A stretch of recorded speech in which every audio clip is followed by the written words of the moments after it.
Are you doing, Chuck? Yes, we are. Good to see you. Get your Bibles and turn to Acts chapter 4 is where we're going to park ourselves tonight. We did not finish this last week, and so I want us to slow down a little bit and look at this some more and try to talk a little bit more about Barnabas as we start to introduce him tonight. And we'll spend the next couple weeks talking about Barnabas. Because as we talk about this particular subject this quarter, Lord, help me to be an encourager. We've talked about God as a great encourager. We've talked about Jesus as a great encourager. When you get to the book of Acts, there's a man by the name of Barnabas that we can learn a lot from as we try to learn how to be encouragers. He's introduced the last two verses of Acts chapter 4. Acts chapter 4, verses 36 and 37. Is where we are introduced to this man who is first introduced by his given name, the name of Joseph. That's the name that his parents gave him, except that's not how he was well known, and we don't even know him as Joseph. If you start talking about Joseph, there are several people in the Bible with that name, but we usually only think of two. We think about Jacob's son in the Old Testament, and we think of Jesus' earthly father in the New Testament. Well, here's another one. A man named Joseph, but the apostles knew him by another name. They knew him by a name that they had given him, something that truly characterized who he was and characterized the life that he lived. So I want us to talk about Barnabas tonight and look at 5 different lessons that we can take from the life of Barnabas. And I hope that as you think of these, that you'll start meditating on these and putting some of these into practice. First thing I want us to do, and I talked to several people after class last week after we made this point, so I thought we would come back and make it again and talk about it a little bit differently. You know that there are some people that they may not even know your name, but they still know who you are. Does that make sense? Is it possible that somebody can know your name but not know your name, but still know who you are? How is that possible? I mean, how can somebody even know you if they don't know your name?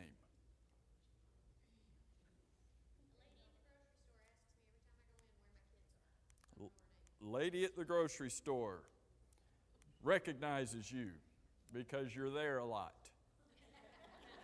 Doesn't know your name? That's in general. There's probably places you go that people, they don't know your name, but you're at the pharmacy all the time. Well, I guess they know your name at the pharmacy, right? Because you got to give them your name to get it. How do people know who you are without knowing your name? Your actions, your character, your attitude. Is it possible that as you begin to think about this, that even in the Bible, there are people whose names were significant to who they were? We don't give quite the emphasis to our names that they did in the Bible. The prefix Ben, B-E-N in the Old Testament, is a prefix that just indicated that this person was the son of someone else. And so here's some names we don't even know, but if we talked about Ben Decker, we'd know who his father was. Well, we don't even know who Decker is, but we don't even know who Ben Decker is, but when we talk about Ben Abinadab, we know who his father is. And so sometimes their name indicated who their father was. Sometimes their name also indicated their origin. Lot had 2 sons at the end of Genesis chapter 19. Who did he have those 2 sons with? His daughters. When they decided to give the name Moab and Ben-Ami to those 2 sons, both of those names were not just picked out of thin air. They were indicative of the origin of those boys' lives. Stephen? Our lessons on Sunday night, Gomer and Hosea, the names given to the children. Yes. In Hosea chapter 1, when Hosea and Gomer had their 3 children, the names that were given to them, Jezreel, Lo-Ruhamah, and Lo-Ammi, same deal. That these were names that had significance. And here I just focus on some of these that have this name Ben attached to them, where sometimes it's just talking about who their father was. Sometimes it was talking about who the person was. Right before Rachel died, she had a child. Rachel's last child to Jacob before she died. Who do we know him as? She had 2 children, right? First one, Joseph. Second one, Benjamin. She didn't name him Benjamin. His father later changed his name to Benjamin. She named him Benoni. Why? Because his father's name was Oni?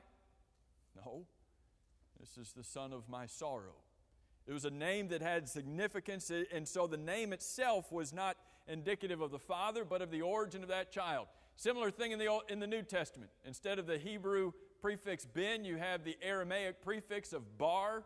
Jesus called Peter Simon Bar-Jonah. When you're a kid, that's really confusing. You're thinking, is he on a barge somewhere? Floating down the water? What's this with Peter and Simon and on a barge? And why is Jonah there? Isn't because he's on a barge, and was Jonah in the water? And when you're a kid, that messes with your head.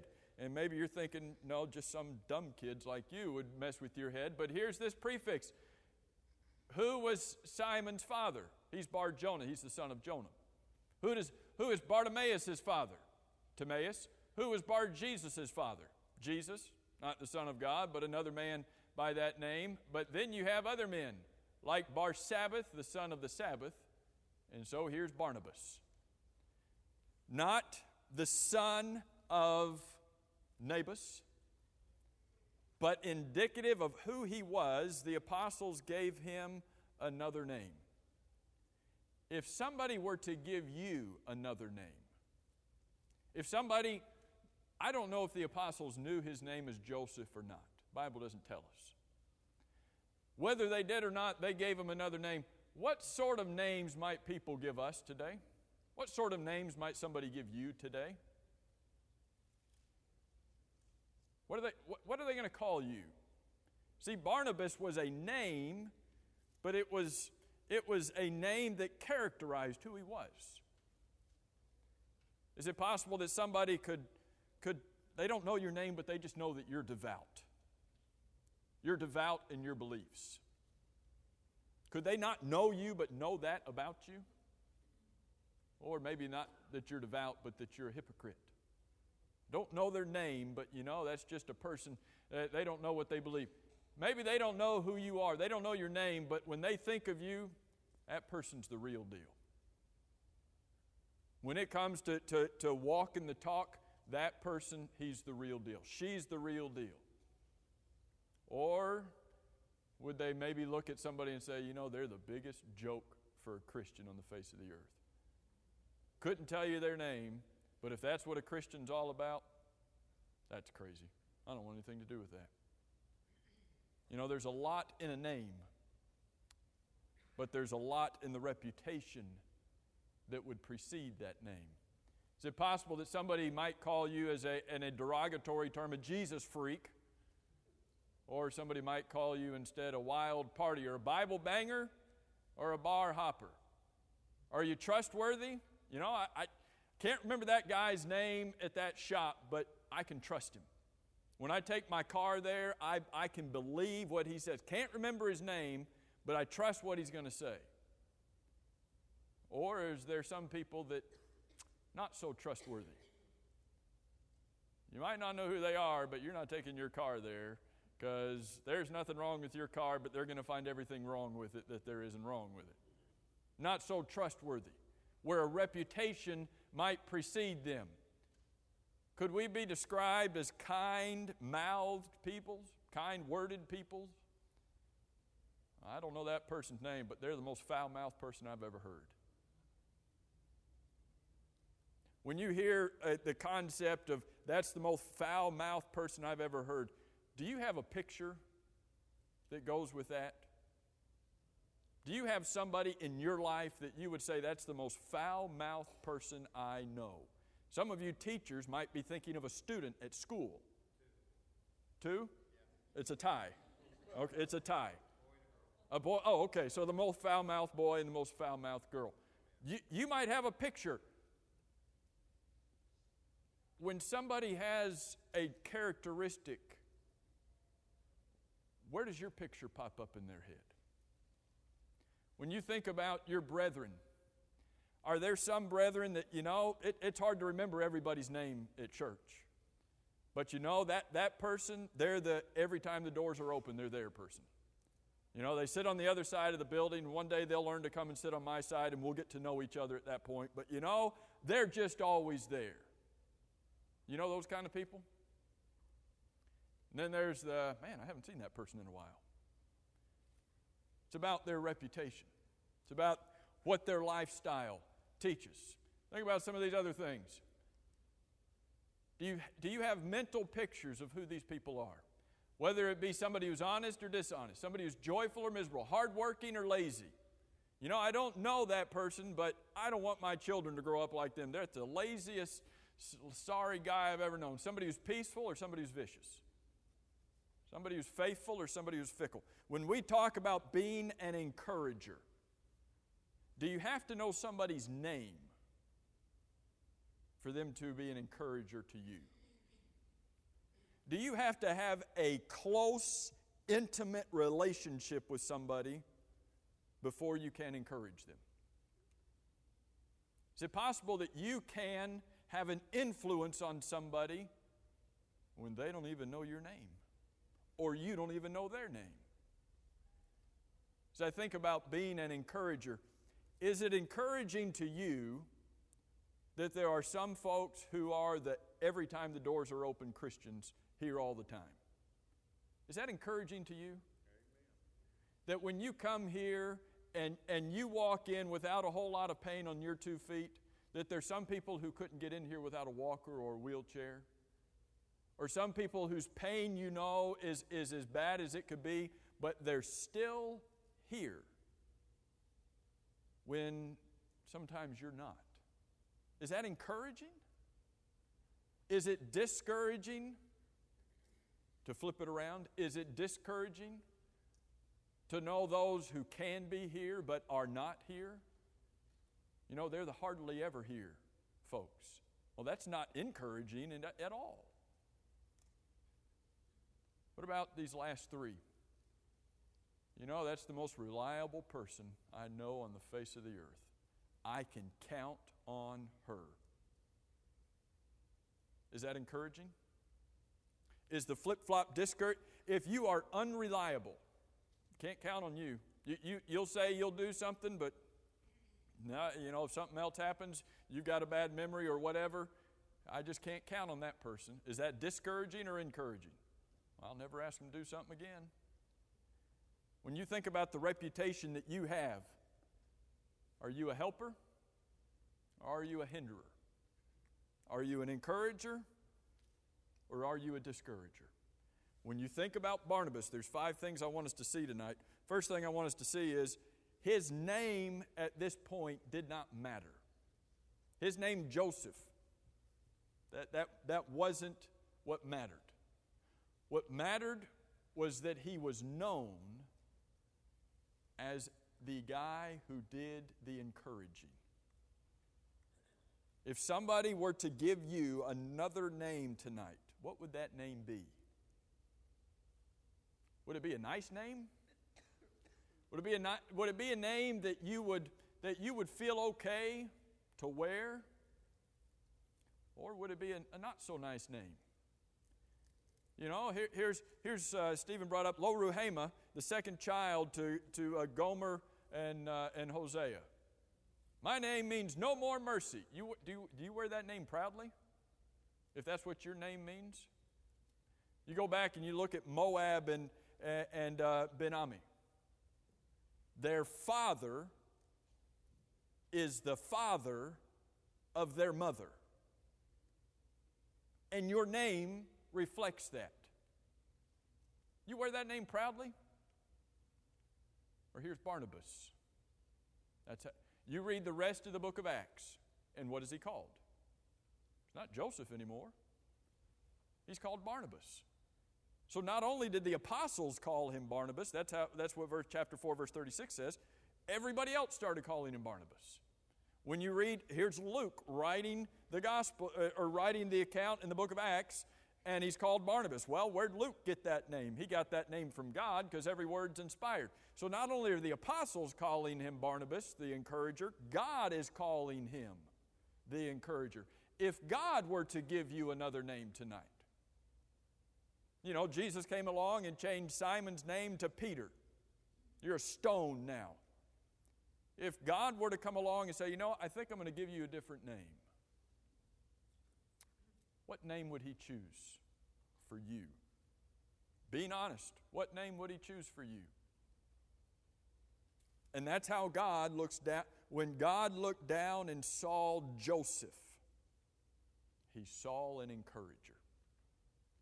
Folks might not know your name, but they know who you are. Lesson number 2, and that is that selflessness is extremely important to God. In this context is a selfless church in Jerusalem, where the Bible says that there were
Hello? Yeah, okay. Yeah, you talk about the golden silence. Give me a break. Okay. Can you hear me now? How many of these things do I need? Am I good? Am I alive again? Thank you very much. I don't even know what I was talking about. Where are we? Levi. Yeah, I just find that an interesting note. Y'all heard that. Aha, see, you did hear that. Barnabas went out of his way. Sometimes when we are faced with an opportunity to help somebody, we want the path of least resistance. We want the path of least amount of effort. Yeah, I want to help you, but let's see how easy and how little time I have to give. And I'm not painting with a broad brush to say that's every one of us or every one of you. But I think by and large, that's the approach that we often take. Barnabas, more concerned about others than he was himself. Barnabas, he was going to help them, and he went out of his way to do it. Barnabas was sensitive to human problems and human needs. He's sensitive to that. When Barnabas found out that there was a brother or sister in Christ in Jerusalem who had a need, did he start telling everybody about it? Here's somebody who's hurting. Did he bring them out into the open and bring it to everybody's attention so that they could be shamed in the need that they had? Do we sometimes need to be sensitive to people's problems? Sensitive to their needs? Apparently Barnabas was. He wasn't so self-absorbed that he couldn't see others. Here's Barnabas, a very selfless person described here. And I want you to underscore in your mind this word looking on this next point. Barnabas was looking for opportunities to help and to encourage. Now, I'll help and I'll encourage and I'll do something for somebody else if the opportunity has presented itself. When the opportunity is made known to me, when it's announced to the church, then I'll help. But I'm not going to be the one that goes out looking for those opportunities. Here's Barnabas. We are not told how he found out about this need. We don't know if there was like a mass email that went out to all the Christians to say, hey, here's brother so-and-so, and he's got a need. If anybody can help, please reply. You ever gotten one of those emails? Yeah, okay, whatever. Because if it's not addressed to me, and if it's looking for anyone, guess what? It's looking for anyone, and I'm not that someone. And so somebody else will deal with it. We don't know how Barnabas found out about this need. But he wasn't so absorbed in himself that he wasn't aware of what was happening in other people's lives. Instead, he was looking for opportunities to help them. He was more concerned about them than he was his own land. He was willing to give up that which belonged to him in order to help somebody else. And so when the apostles looked at him, they saw somebody who was an encourager. Do you think that Barnabas wanted that name? Do you think, here's Joseph. He became a Christian. No doubt became a Christian on the day of Pentecost. Maybe someday later, but he became a Christian in those early days of the church. When he became a Christian, do you think Joseph set out to get the attention of the apostles? What can I do that's going to get them to notice me? What can I do that will get them to recognize who I am and the value that I am to the church? Do you think he was seeking attention? No. That's not Barnabas.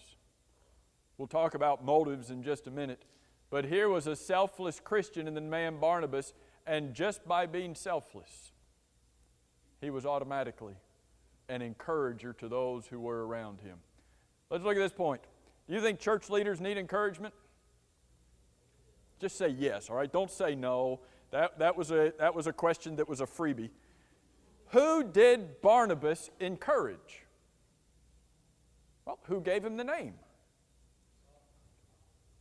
The apostles gave him the name. Was Barnabas encouraging to the rest of the church? No doubt. Was Barnabas encouraging to the person that he sold his possession, he sold his land in order that person might have? Was that an encouragement to that person? No doubt. But who gave him the name? The apostles did. When you are going out of your way to help somebody else, is that encouraging to the person on the receiving end? Yes. Is it encouraging to other people who notice or know what's going on? Were the apostles encouraged? Here's the church leaders. They themselves were so encouraged by what this man was doing.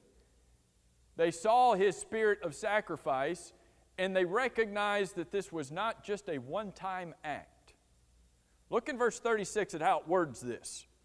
It says in Acts 4 verse 36, and Joses, or Joseph, who was, that's past tense, who was also named Barnabas by the apostles.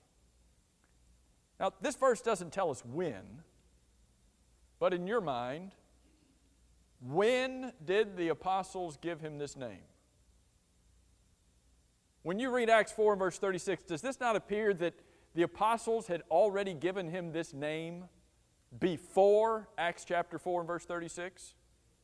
We don't know if that's the case, but it appears that he already had that name. When he had the land, sold it, brought the money to the apostles, laid it at their feet for it to be distributed, it appears from the last two verses of Acts chapter 4 that he had already been given the name Barnabas. What difference does that make? This was not just a one-time act for this guy. This was a lifestyle that was repeated over and over. It was apparently not something that Barnabas had to think about doing. It was just who he was. He had been doing something before this time to be an encourager. He's an encourager in Acts chapter 4. When we get later on in Acts chapter 9, he's an encourager again. When you get here all the way through the book of Acts, that's all we know primarily about this man, is the encouragement that he was bringing to others.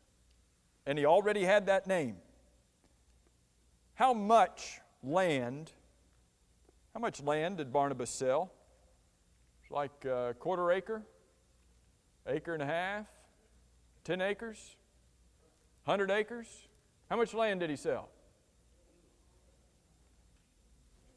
We don't know. Did he sell his driveway? How much land did he have to sell? We have no idea. It's possible. Now, where was Barnabas from? From the country of Cyprus. Tell me what you know about Cyprus. In geographical terms, tell me what you know about Cyprus. It's an island. If that's where, and we don't know where his land was, but if that's where his land was, would you say whatever land he had was kind of limited? And if it's an island, well, I guess any land you have is limited unless you own the world. But if you look on your map at Cyprus, here's an island, limited. How much did he have? We don't know. Did it matter?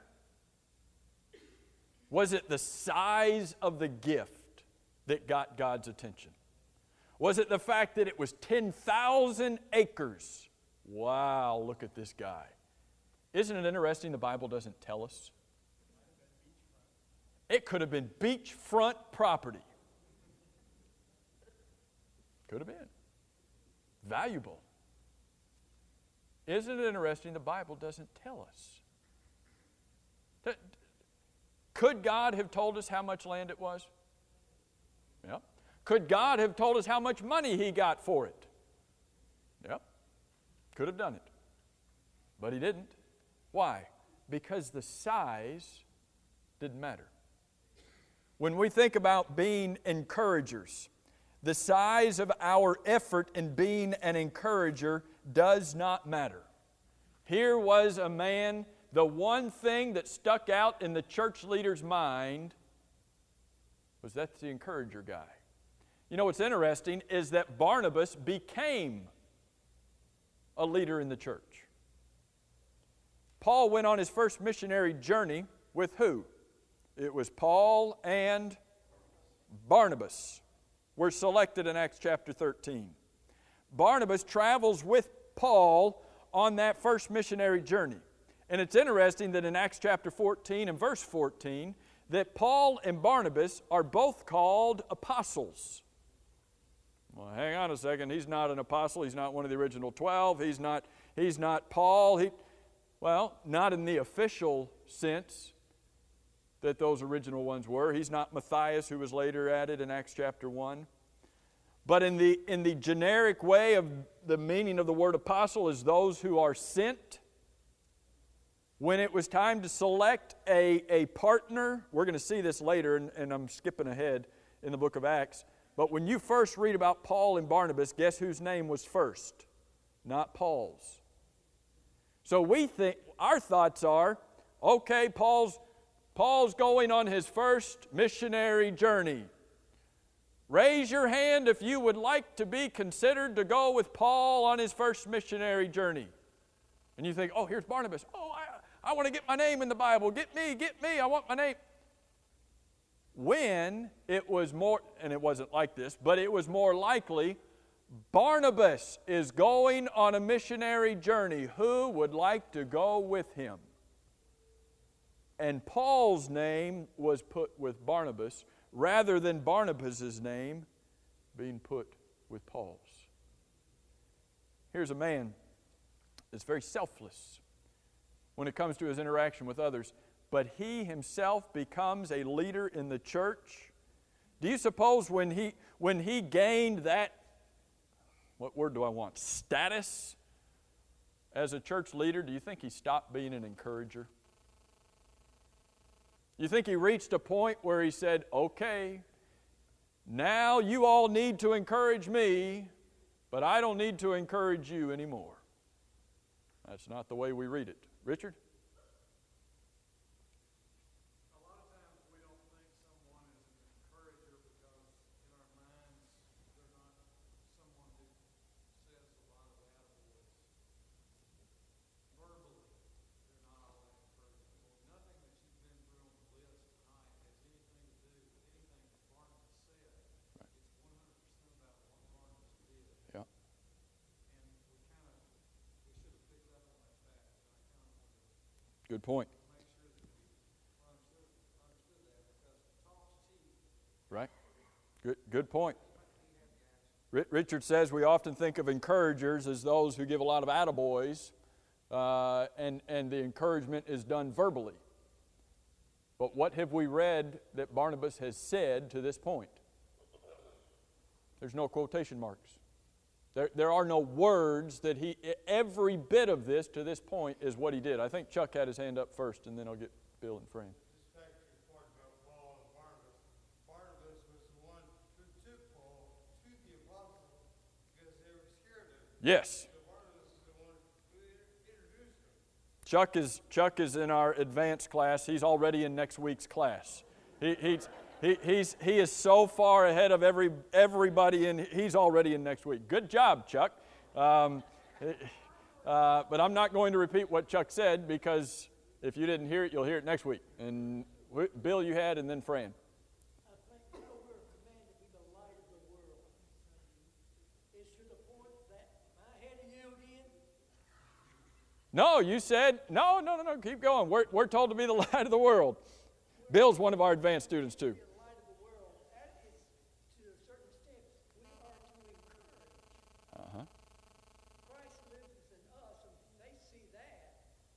We may not say a word, but if we live the life of a Christian, we are the light of the world. We are an encourager to other people. Yeah. Being a light of the world requires and has inherently as a part of being a light is being an encourager and pointing others to Christ. Fran, you had your hand up.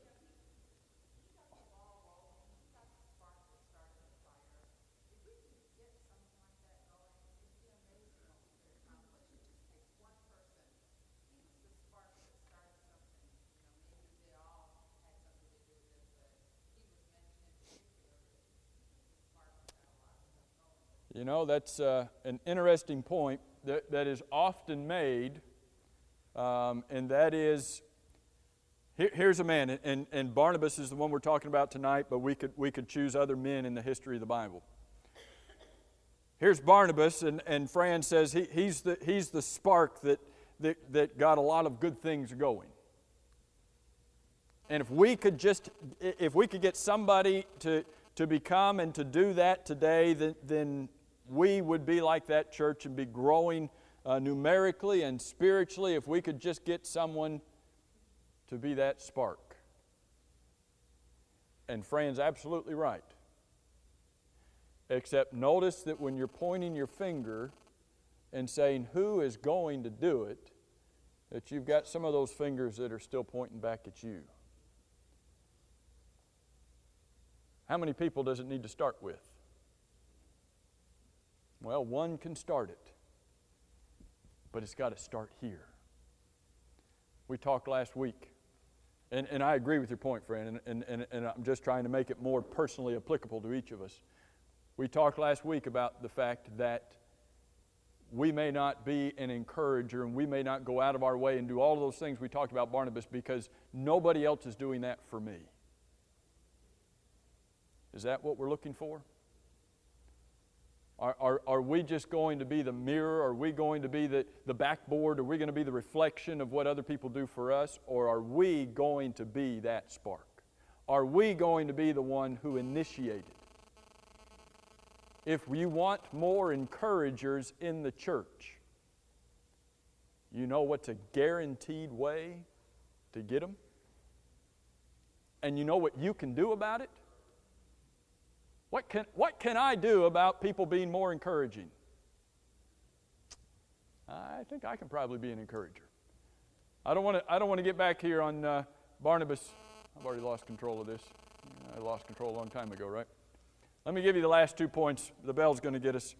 The kingdom of God was first in Barnabas' life. Maybe I'll come back to that because I love that point. And then Barnabas had proper motives. Here's the proper motives. We'll get to some of that next week. But we are going to get to Acts chapter 9 next week, Chuck. So you go ahead on into the next part of it. And all right. See you Sunday.